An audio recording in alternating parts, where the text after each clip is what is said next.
네, 총선을 5개월 앞두고 김기현 국민의힘 대표가 슈퍼 빅텐트 구상을 꺼내들었습니다.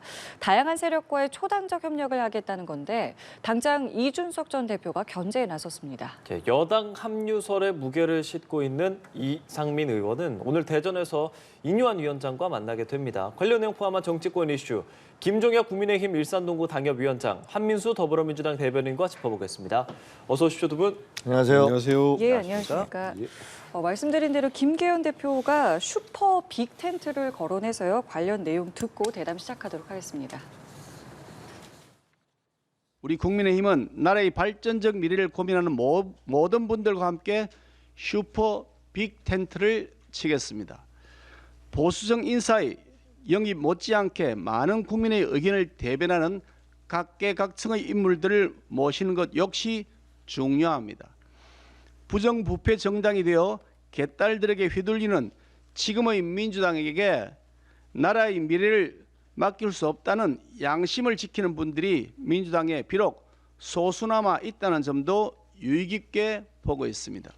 좀 안타까운 게요. 빅텐트를 치려 그러면은 그 사람의 삶이 빅텐트와 닿아 있어야 되는 겁니다. 당내의 비주류 인사와도 화합하지 못해가지고 몽둥이 찜질하고 내쫓은 다음에 어디다 빅텐트를 펼치겠다는 거냐. 설득력이 매우 약하다. 나경원과도 화합 못하고 안철수와도 화합 못하고 유승민과도 화합 못하고 이준석과도 화합 못하는 사람이 어디 가서 빅텐트를 친다는 말입니까? 예, 이준석 전 대표의 발언까지 들어봤는데요. 이 발언의 배경 좀 어떻게 이해하고 계십니까? 김기현 대표가 한 말은요. 예. 선거철이잖아요. 근데 해석이 좀 많더라고요. 그러니까 선거철이 되면 누구든지 다 각 당은 모두 네. 가능하면 많은 인적 자원을 끌어들여서 몸집을 불리고 그래서 우리 편의 숫자를 늘리려고 하는 건 뭐 너무나 당연한 거 아니겠습니까? 그러니까 이제 김기현 대표가 저렇게 말씀하시는 것도 일견 타당한 거고요. 더구나 이제 이상민 의원 같은 경우는 뭐 공개적으로 자기도 국민의힘으로 올 수 있다라는 그런 말씀을 하셨고, 그다음에 양양자 의원도 어제인가 예. 뭐 어디 방송에 나와서 말씀하시는 거 보니까 분명하게 이제 약간 국민의힘에 대한 어떤 애정 같은 것들이 일부 표시되시는 것 같더라고요. 제가 그 두 분하고도 개인적인 친분이 좀 있거든요. 그래서 저도 이제 뵐 때마다 우리 당으로 오시라 이렇게 요청을 드리고 있는데 예. 저는 뭐 결과적으로는 두 분 다 저희 당으로 오실 거라고 생각을 합니다. 왜냐하면 두 분 다 중도 성향, 중도 진보 성향이거나 중도이거나 중도 보수 성향의 분들이거든요. 근데 지금 민주당에서 그런 분들을 자꾸 밀어내치고 있는 것 같아요. 그런 분들 막말하고 개딸들의 어떤 전행이라든가 횡포라든가 이런 것들이 저런 분들로 하여금 민주당에서 더 이상 있지 못하게 만드는 게 아닌가 그런 생각이 들어서 저는 뭐 지금 김기현 대표가 그런 어떤 상황이나 이런 것들을 잘 파악을 하고 그다음에 다 우리와 함께 가자라고 이렇게 제안을 하고 있는 거라고 생각을 합니다. 선거철 때문이라고 하셨는데 시점적으로 이 전 대표의 좀 영향력을 차단하려는, 그러니까 만약에 이준석 전 대표가 신당을 만들면 거기에 이제 뭔가가 이제 모아지는 걸 좀 사전에 막기 위한 게 아니냐 이런 분석도 있는데 뭐 당연히 그런 정치적 계산도 있겠죠. 뭐 예. 저는 이준석 대표가 아직까지도 신당을 할지 아니면 그냥 잔류를 할지에 대해서 사실 장담을 못 하겠습니다. 저는 이준석 대표가 지금 현재 뭐 4만 명, 5만 명 뭐 연락 그 번호를 받았다라고 얘기를 하지만 예. 본인이 하고 있는 뭐 그 여의도 재건축 조합인가 그런 유튜브가 지금 한 10만 명 정도 되는 걸로 알고 있어요. 그 가입자가. 그러니까 뭐 그런 분들만 다 와도 한 10만 명은 되시겠죠. 근데 그게 그렇게 빠른 속도로 늘고 있는 것 같지는 않아요. 역설적으로 만약에 한동훈 장관이 저런 것들을 해서 내가 만약에 연락처를 받겠다 그러면 글쎄 며칠 동안에 3만 명 못 모을까요? 4만 명, 5만 명 못 모을까요? 그런 생각이 들어서 지금 이제 이준석 대표도 여러 가지로 그런 걸 고려를 하고 있으시다고 생각을 해요. 과연 내가 신당을 만들었을 때 얼마나 성공할 수 있을 것인가. 만약에 이번 신당을 만들었는데도 안 된다면 그래서 본인이 그 국회의원이 되지 못한다면 네 번째 떨어지는 거기 때문에 본인으로서는 아마 치명적인 타격일 것이고 또 보수 내부에서도 그리고 다른 쪽에서도 저 사람과는 같이 못한다라는 어떤 그런 이미지가 굳어질 수 있기 때문에 굉장히 신중하게 고민하고 있을 겁니다. 그래서 저희로서는 이준석 대표가 그 나갔을 때 타격을 최소화하는 것이 뭐 중요하죠. 나갈지 안 갈지 모르지만 그렇기 때문에 여러 가지 대안을 마련하고 있는 거고 그 중에 이렇게 다른 분들을 끌어들여서 그 같은 모시고 그런 분들과 함께 그 몸집을 키우고 그다음에 우리의 어떤 뭐 너무 보수다, 너무 오른쪽으로 가 있다 이런 부분들을 희석시키려는 그런 노력도 하고 있는 거라고 생각합니다. 네. 한 대변인께서는 뭐 상대 당 대표의 이런 발언의 배경 어디에 있다고 보세요? 일단 빅텐트라는 거는 뭐 선거철 되면 많이 나왔죠. 근데 앞에 슈퍼를 또 붙였어요. 예. 관심을 끌어보시려고 한 것 같은데 일단 저는 이 메시지도 좀 말씀드리겠으나 메신저가 신뢰를 얻을 수 있을까 싶어서 당 대표 말씀하십니까? 예, 김기현 대표가 좀 미안한 얘기입니다만 지금 뭐 사지에 몰려 있지 않습니까? 좀 거치게 하면 사경을 헤매고 계시는데 얼마 전에는 뭐 김포의 서울시 편입 아무도 상의 안 한 거 아닙니까? 뭐 정부 관료들 심지어는 용산의 대통령 비서실장도 전혀 몰랐다는 내용을 했으니까 단독 드리블 했잖아요. 근데 그게 지금 이슈가 어떻게 됐습니까? 무슨 선거에 대단한 승부수라고 자찬하더니 국민의힘 내부에서 일이 사라져버렸어요. 그래서 다시 슈퍼 빅텐트. 김기현 대표 입장에서는 지금 뭐 당내 또 상의 없었다 이런 보도까지 나오지 않습니까? 그런 거 보면은 뭔가를 지금 또 본인이 처한 정치적 지금 상황 이런 것들을 좀 타개해 보기 위해서 던진 거 아닌가 이런 생각이 들고요. 두 번째는 메시지도 그렇습니다. 좀 전에 말씀하신 양양자 의원은 이미 국민의힘에서 무슨 반도체 특위 위원장 지내신 분이에요. 그 당 사람입니다. 이상민 의원은 좀 이따 뭐 말씀 나눌 테니까 그렇다고 하고요. 그러면 한쪽에서는 혁신위원 인요한 혁신위가 영남 중진, 지도부 윤핵관 모두 뭐 지금 험지 출마나 불출마 요구한 거 아닙니까? 물갈이 하겠다는 얘기 아니에요. 인적 쇄신하겠다는 얘기 아닙니까? 근데 이번에 한쪽에서는 당대표는 갑자기 빅텐트도 아니고 슈퍼 빅텐트를 치겠다고 하면은 정치라는 게 정당이라는 게 어떤 가치와 비전, 정책을 같이 하는 사람들인데 일단은 모든 사람 다 이합집산 시켜서 그냥 만들어 보겠다는 부상 같아요. 저는 내용을 잘 모르겠습니다. 그게 혁신위와 당대표와도 메시지가 충돌하는 것 같아요. 이런 상황에서 글쎄요. 조금이라도 국민의힘에 그 마음이 있었던 어떤 인재라고 할까요? 아니면 다른 당에 계신 분들이라도 이게 뭐지? 나 들어가서 살 수 있나? 저 당에서 저 텐트 내에서 텐트 갑자기 무너지는 거 아니야? 이런 생각 들 것 같다는 생각이 듭니다. 이 부분에 대해서 좀 생각 좀 여쭤보겠습니다. 첫째는 이게 무슨 김기현 대표가 갑자기 김포 편입을 얘기를 했다는데 사실이 아니고요. 그거는 이철규 원내 사무총장이 2달 전부터 상당 부분 논의가 돼 있었던 겁니다. 갑자기 나온 거 아닙니다. 그리고 또 하나는 그게 무슨 사라졌다고 하는데 제가 고양시에 살고 있기 때문에 그리고 고양시에서 정치를 하고 있기 때문에 그쪽 분위기를 아는데요. 그 2점 몇 프로 되는 ARS 응답을 전국에서 뭐 몇천 명을 했다라고 하면서 반대가 더 많다라고 하는데 실질적으로 저희 지역에서는 압도적으로 찬성이 많습니다. 제가 실질적으로 피부를 느껴요. 그렇기 때문에 그런 부분들은 뭐 관점이 다르니까 논외로 치기로 하고 그다음에 지금 예를 들면 이준석 대표도 그런 얘기를 하잖아요. 왜 나를 뭐 나도 포함하지 못하면서 다른 사람들을 끌어들이겠다는 게 말이 되느냐. 글쎄요. 그러면서 예를 든 게 나경원, 안철수 이런 분들, 나경원, 안철수 이런 분들이 무슨 당 그만두고 나가겠다고 합니까? 그렇지 않잖아요. 유승민 대표도 얘기를 한때 얘기를 했었지만 지금 이준석 대표와 같이 간다는 그런 얘기는 사라졌고요. 우리 당내에서 지금 이준석 대표가 나가는데 같이 가겠다고 하는 분들이 공식적으로 얘기하는 분들이 몇 분이나 계십니까? 공천이 탈락될 것 같은 혹은 우리 당에서 그만뒀던 무소속 의원으로 나간 분, 뭐 이런 분들이 좀 있으시겠죠. 뭐 공천 때가 되면 언제든지 그런 일이 벌어지니까. 하지만 당의 주류라든가 당에 있어서 뭐 핵심적인 분들이 이준석 대표가 주장하는 것들에 공감하면서 거기 나가겠다라고 하는 분들 저는 거의 없는 걸로 알고 있습니다. 그래서 예를 들면 이준석 대표는 왜 나를 쫓아내느냐 하는데 그럼 이준석 대표 역설적으로 얘기하면 이준석 대표는 왜 이렇게 주변에 사람이 없으십니까? 그것도 사실상은 뭐 지적할 수 있는 내용이거든요. 그래서 뭐 저는 이준석 대표가 저렇게 주장하는 것도 얼마든지 하실 수 있는 말이라고 생각해요. 섭섭하시겠죠. 서운하시겠고. 전 당대표셨으니까. 그리고 뭐 그 당대표가 물러나는 과정에서 서로 소송전도 있었고 가처분 신청도 있었고 예. 굉장히 감정이 나빠졌으니까 이해가 되는데 네. 글쎄요. 그 슈퍼 빅텐트가 됐든 빅텐트가 됐든 당이 외연을 확장하고 새로운 사람들을 받아들이는 노력을 전 대표께서 그렇게 폄하하는 것은 별로 좋아 보이지는 않는다는 생각이 듭니다. 예. 오늘 이상민 의원이 이제 이뇨한 위원장 만나고 이제 혁신위원들 상대로 강연하잖아요. 아까 뭐 잠깐 언급은 좀 해주셨는데 이 모습 지금 어떻게 좀 보고 계십니까? 이상민 의원이 이렇게 강연하고 하는 예. 거예요. 일단 본인이 국민의힘 입당 의사를 뭐 거의 숨기지 않고 말씀을 하시니까 그 본인의 선택 아니겠습니까? 그래서 근데 저는 이제 일각에서는 이제 이분이 이제 간다고 하니까 네. 이상민 의원을 이렇게 추켜 세우는 국민의힘 쪽 분들은 쓴소리를 민주당 내에서 많이 했다 하는데 저는 이뇨한 혁신이 제 입장에서 보거나 많은 국민들 볼 때는 좀 약간 엉망진창 아닙니까? 혁신안을 전략 공천을 없도록 하자 하면서 갑자기 이후 혁신안에서는 청년 비례 50%의 청년 지역구 전략 지역구를 만들자. 내부에서도 혁신안 제가 볼 때는 충돌이 많아요. 대사면 해놓고 갑작스럽게 무슨 명예를 실추시킨 사람은 공천하면 안 된다.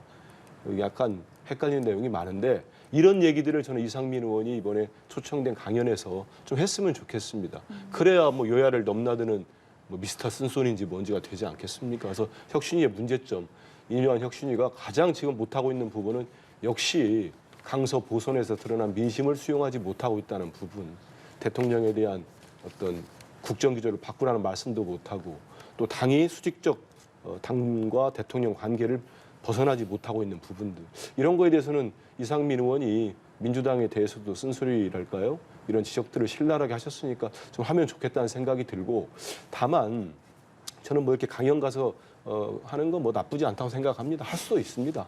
일전에 뭐 유인태 전 국회 사무총장은 국민의힘 또 공부모임 가서 연설도 하셨잖아요. 그러니까 할 수 있는데 네. 다만 이분이 지금 국민의힘 입당 의사를 이렇게 공개적으로 밝히는 거는 저는 민주당원으로서 저 당원 아닙니까? 당원으로서는 조금 씁쓸한 점이 있습니다. 왜냐하면 5선을 하셨어요. 5선 하시고 딱 한 번 정도가 자유선진당인가요? 보수 정당에 가서 한 번 되셨고 나머지 4번은 그 지역에서 민주당원들의 민주당의 공천을 받았고 민주당을 좋아하시는 분들, 우리 당원들의 지지를 받아서 국회의원이 되신 분입니다. 근데 어떤 지금의 어떤 처신을 바꾸실 때는 여러 가지 명분이 있고 그래야 되는데 저는 그 명분은 쉽게 잘 이해는 못 하겠습니다. 대변인님이나 지도부나 직접적으로 뭐 최근에 소통하신 그런 건 없습니까? 우리 이상민 의원가요? 예. 뭐 저는 한 적이 없고요. 뭐 지도부에 계시는 뭐 친분 있는 분이 있을 테니까 개인적으로 했는지는 잘 모르겠습니다. 그런데 지금 저렇게까지 공개적으로 본인의 거취를 말씀하시는 상황에서 지금 서로 그래도 끝까지 만나서 같이 하자는 말씀을 드리는 게 맞겠죠. 근데 저는 저런 부분들이 일각에서 볼 때는 좀 심한 얘기 하신 분들이 있지 않습니까? 본인의 공천이랄지 다음 당선이 좀 그러지 않느냐. 저는 그렇게까지 폄하할 생각은 없는데 여러 가지로 볼 때는 그래도 지금까지 같이 하셨던 그리고 여기서 5선까지 되셨기 때문에 예. 좀 더 신중하게 판단하시는 게 좋지 않겠나 이런 생각이 듭니다. 예, 알겠습니다. 그리고 한동훈 장관도 오늘 대전으로 향합니다. 지난주에 이제 대구를 갔었고요. 오늘은 이제 대전을 가게 되는데요. 글쎄요, 이 행보들 뭐 정말 뭐 많은 해석들 좀 나오고 있는데요. 지금 좀 어떻게 바라보고 계십니까? 저는 뭐 한동훈 장관이 총선에 나오는 건 상수라고 생각을 합니다. 예. 그리고 그 얘기는 예. 지금 하는 게 아니고 예. 이미 올 초부터 했거든요. 한동훈 장관은 결국은 총선이 다가오면 나올 수밖에 없다. 왜냐하면 만약에 한쪽이 일방적으로 앞서고 있다면 뭐 그렇게 빅텐트를 칠 필요도 없고 주요 인사들을 끄집어낼 필요도 없겠죠. 장관하시는 분들을. 근데 어느 총선이 그렇게 호락호락하고 녹록하겠습니까? 총선 때만 되면 각 당이 모두 다 초비상이고 선거가 엎치락 뒤치락 하잖아요. 어떻게 될지 몰라요. 그러면 각 당은 동원할 수 있는 최대 자원을 동원할 수밖에 없는 거예요. 그러니까 지금 뭐 한동훈 장관뿐만이 아니라 저는 원희룡 장관도 다 나올 것이고 네. 그다음에 그 김은혜 수석이라든가 뭐 이런 분들도 적어도 대중적 그 지지도가 있고 정치를 하셨던 분들 또 하시지 않았던 분들 다 나올 거라고 생각을 합니다. 저희 입장에서는 아니 한동훈 카드만큼 그렇게 그 좋은 카드가 또 어디 있겠습니까? 지금 지역에 가면은 예. 그 많은 사람들이 몰려와서 뭐 사인을 해달라고 하고 그다음에 무슨 행동을 할 때마다 법무부에 그 화환이 답지를 하고 그 누가 시켜서 그러는 거 아니지 않습니까? 그냥 그렇게 하고 있거든요. 그러니까 굉장한 인기를 갖고 있는 분이에요. 그렇기 때문에 그분을 저희 팀에 합류시켜서 함께 총선을 치르는 것 너무 자연스러운 것이다라고 생각을 합니다. 네. 결국 뭐 중요한 건 한동훈 장관의 출마 의사가 아닐까 싶은데 한동훈 장관과 만나는 기자들 만날 때마다 그 출마 의사에 대해서 물어보고 있거든요. 관련한 한동훈 장관 어떤 답변을 내놓고 있는지 듣고 오시죠. 그래도 여권에서는 장관님의 총선 요구가 조금 강한데 어떻게 생각하시나요? 뭐 의견은 많을 수 있습니다. 총선은 국민들의 삶에 대단히 중요한 것인 건 분명합니다. 대구에 두 번째 왔는데요. 저는 평소에 대구 시민들을 대단히 깊이 존경해 왔습니다. 그럼 조금 더 확실한 총선 관련한 구체적인 계획은 언제쯤 밝히실 생각이실까요? 저는 이런 중요한 일이 많이 있고요. 중요한 일을 열심히 하겠다는 말씀 정도 드리겠습니다. 예, 한동훈 법무부 장관의 이런 답변들 좀 어떻게 들으세요? 화면 보면은 좀 뭐라 할까요? 행복해 보인다고 하나? 좀 즐겨 보이는 듯한 느낌이 제가 들었습니다. 근데 한동훈 장관이 얼마 전에 그 대구에 가서 대구 시민들께 뭐 상당히 인기도 있었죠. 하면서 깊이 존경한다고 했어요. 우리 대구 시민들을.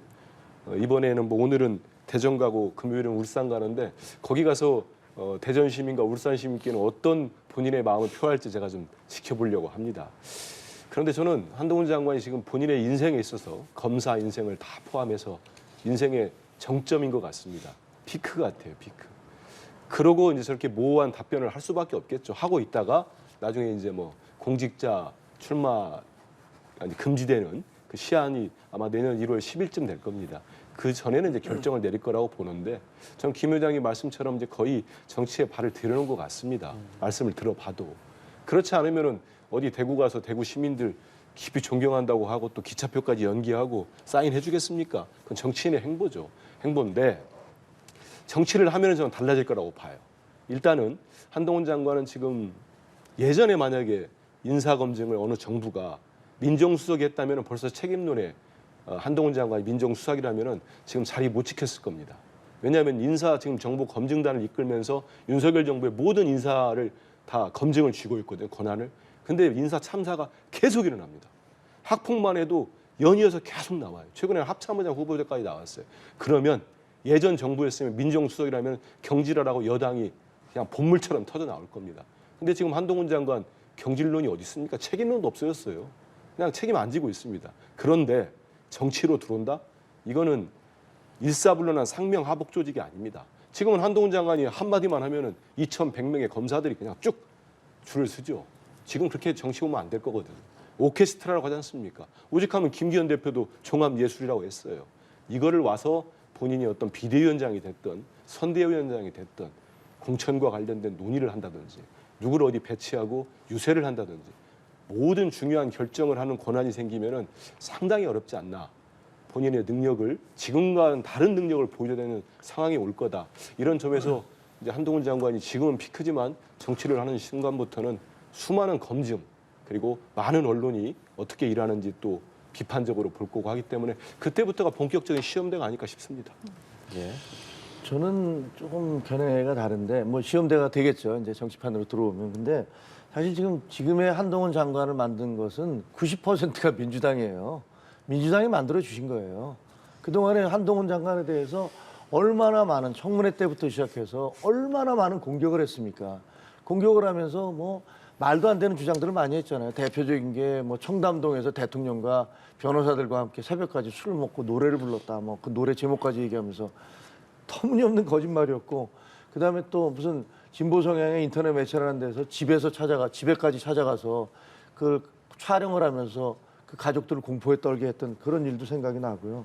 그다음에 무슨 뭐 그 딸이 이모로부터 도움을 받아서 뭐 논문을 썼다는 얼토당토하는 그런 주장을 펴는가 하면 그동안에 거기 나올 때마다 국회에 나올 때마다 한동훈 장관을 향해서 민주당 의원들이 정말 얼토당토 않고 사지를 의심케 하는 그런 공격을 했는데 거기에 대해서 한동훈 장관이 또박또박 말대꾸를 했어요. 말대꾸를 하면서 그게 아닙니다. 의원님 그렇게 하시면 안 됩니다. 틀린 얘기입니다.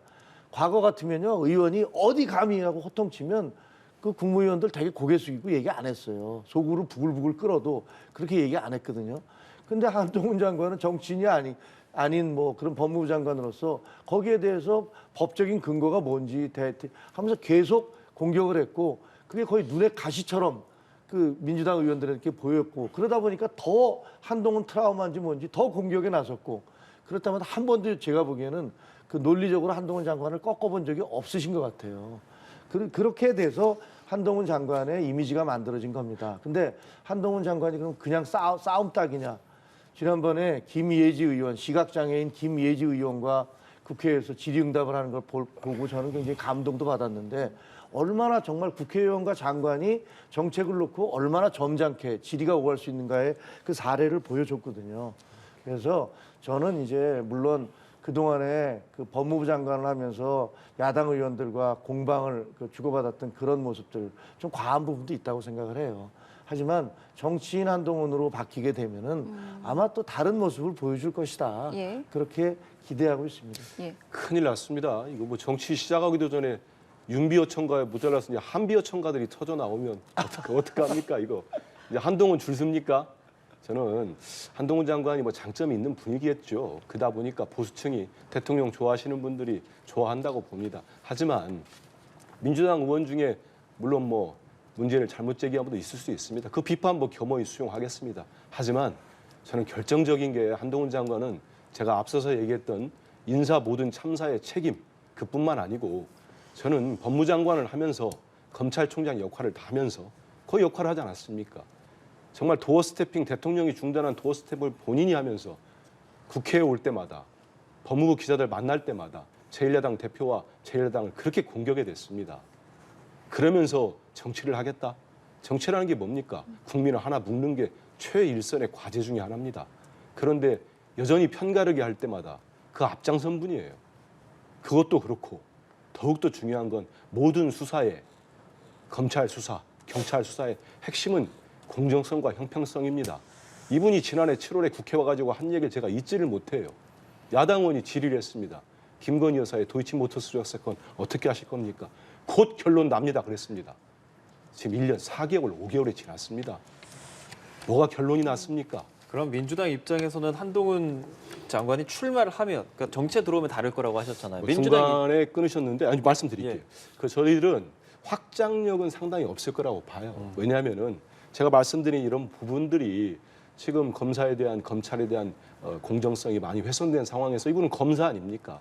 검사 대통령의 검사 집권당 선대위원장 아니면 비대위원장 간판 스타로 나온 거예요.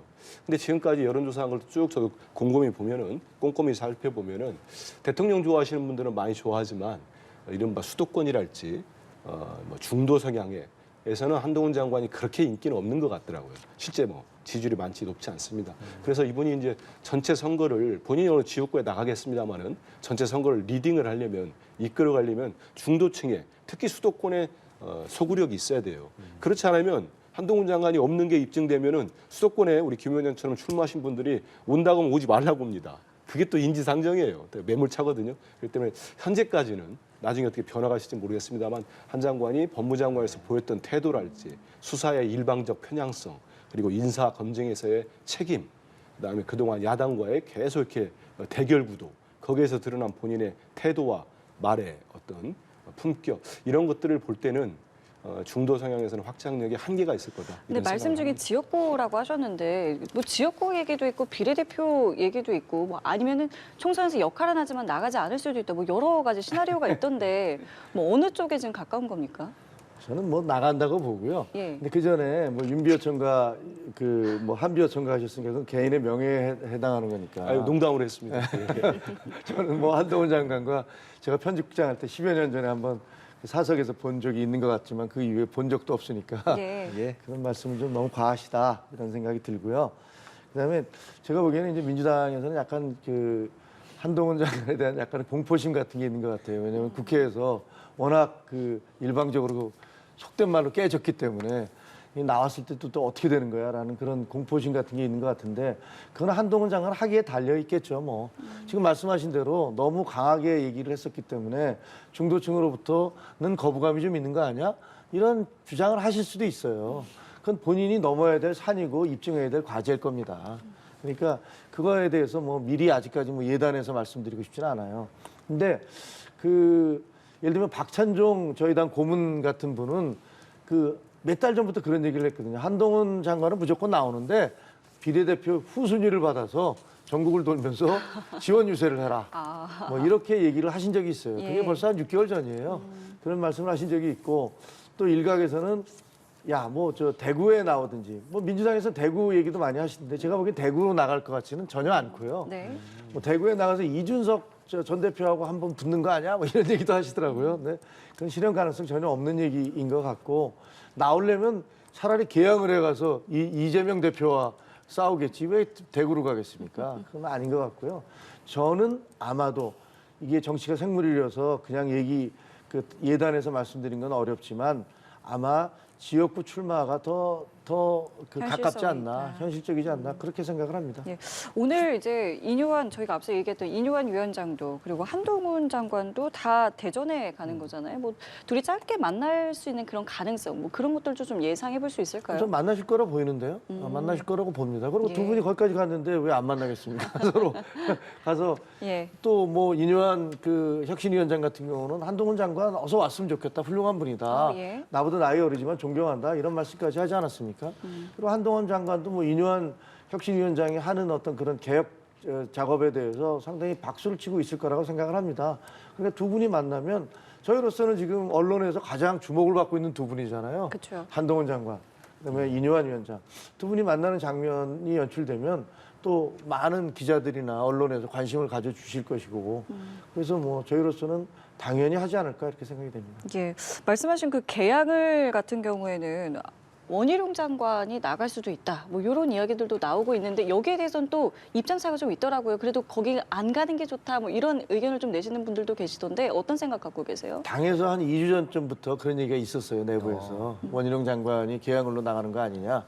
그런 얘기가 있었는데 뭐 상당히 그 구체적이고 그 심층적으로 검토가 되고 있는 거 다른 얘기를 들었습니다. 예. 그래서 뭐 물론 이제 결정된 게 아니니까 그쵸. 어떻게 될지 모르겠습니다만 원희룡 장관도 뭐 그런 주변에서 그런 조언들을 많이 했고 그리고 그 지난번에 그 윤 형 제가 성함을 좀 바로 생각이 안 나는데 의사분하고 한번 붙었었잖아요. 예, 예. 이재명 대표가. 예. 근데 뭐 한때는 거의 비슷비슷했던 적도 있고. 그쵸. 예, 여론조사가 그 굉장히 여론조사가. 치열했었죠. 그래서 뭐 그 지기는 했지만 그렇기 때문에 뭐 비록 거기가 그 송영길 대표가 텃밭처럼 돼 있는 곳이고 그다음에 이재명 대표가 가 계시지만 뭐 원희룡 장관이 갔을 때 결코 그렇게 일방적으로 그 험지고 적지이긴 하지만 그렇게 일방적으로 지지는 않을 것이다. 그리고 우리가 이길 승산도 충분히 있다. 그렇게 보는 거죠. 뭐. 네. 그 당시 뭐 눈 뜨고 보니 유명해졌다라고 말했던 윤영선 의사. 윤영선 예, 제가 예. 우리 선배님인데 예. 성함을 개항을 많이 같은 경우는 이제 말하거든요. 민주당의 당 대표가 있는 지역구잖아요. 거기에 지금 거론되는 이런 인원들에 대해서 어떻게 생각하세요? 아, 저기 원희룡 장관이요? 예. 저도 기사를 보니까 원희룡 장관에 가까우신 분, 측근이 이렇게 말씀한 걸로 기사들이 봤던데 딱 받았던 느낌은 혹시 이건 제 생각이니까요. 뭐 맞을 수 있고 틀릴 수도 있겠어.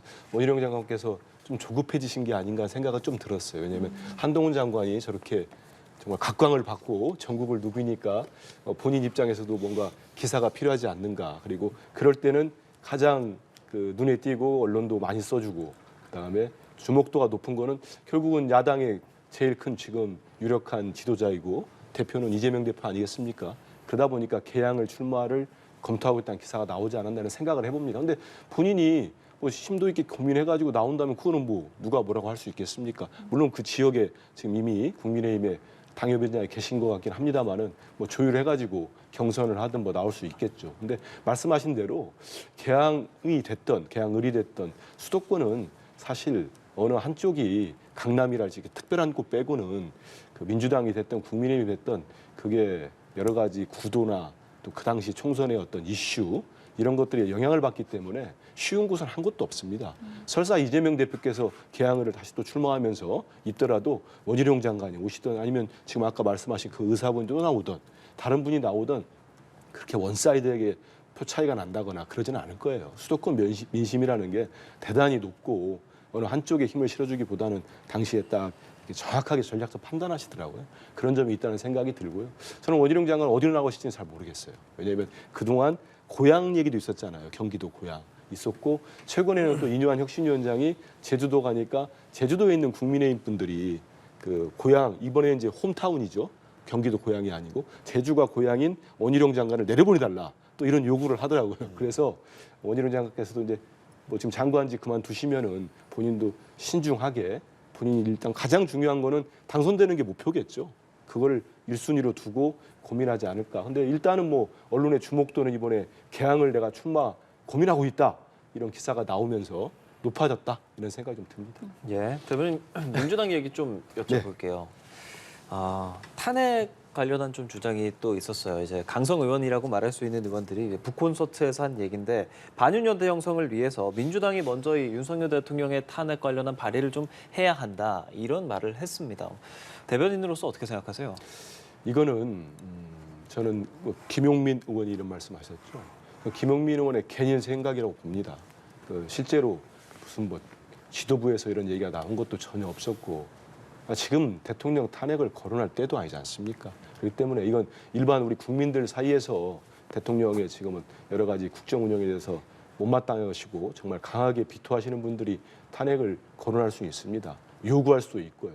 하지만 지금 민주당 의원으로서 개인 의견을 내신 건데 그렇기 때문에 저도 제 개인 의견을 좀 말씀드리겠습니다. 왜냐하면 네. 민주당 대변인으로서라면 당론이 모아져야 되지 않겠습니까? 예, 예. 그건 아니고 저 개인적으로는 이런 얘기가 정말 부적절하다고 봅니다. 왜냐하면 지금은 대통령 탄핵은 헌법과 법률에 명확히 위반이 돼야 되기 때문에 그런 것들은 신중하게 정말 잘 검토돼야 되는 것이지 이 자리가 물론 뭐 공식 회의 자리도 아니고 개인적인 출판 기념의 자리였습니다만 이런 얘기가 다시 또 국민들 사이에서 기사로 보게 되고 또 방송에서 다뤄지고 또 국민의힘이나 이런 데서도 강하게 비판을 하면은 저는 이게 민주당이나 우리 민주당 구성원들에게 어떤 도움이 되겠습니까? 그래서 그런 점에서 저 개인적으로는 좀 이번에 좀 과한 말씀을 하신 거 아닌가 하는 생각이 듭니다.